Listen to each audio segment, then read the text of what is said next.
here in Bonn, the result hasn't really surprised people very much.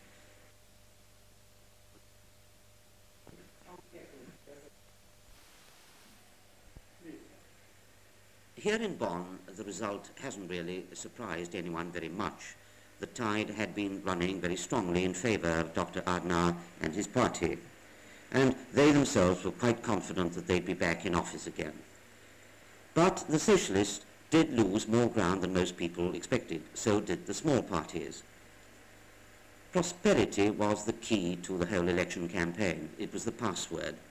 With things going so well, it was obvious that the electorate, by and large, was in no mood to change, and that the slogan that the Christian Democrats put out all over the country, "No experiments with Adenauer," the slogan was very much to the people's taste. But on the other hand, not every German is happy to see the same party back in power for a third term. They've already been in power for 8 years. Far from it, in fact. There's been a good deal of criticism of Dr. Adenauer's dictatorial ways. I've heard it from people of all kinds of political complexion.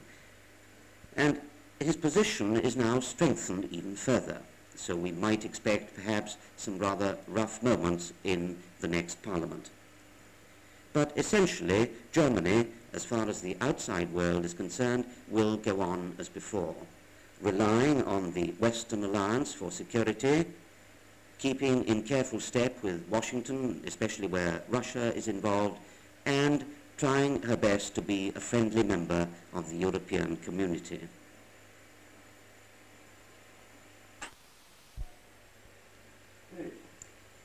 Not every German is happy to see the same party back in power again for the third term. They've already been in power for 8 years.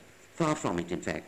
There's been a good deal of criticism of Dr. Adenauer's dictatorial ways, and now his position is strengthened even further, and we might perhaps expect some rough moments in the new parliament when it meets. But essentially, Germany will continue as before, as far, at any rate, as the outside world is concerned, relying on the Western alliance for security, keeping in close step with Washington as far as anything to do with Russia is concerned, and trying to be a good and friendly member of the European community.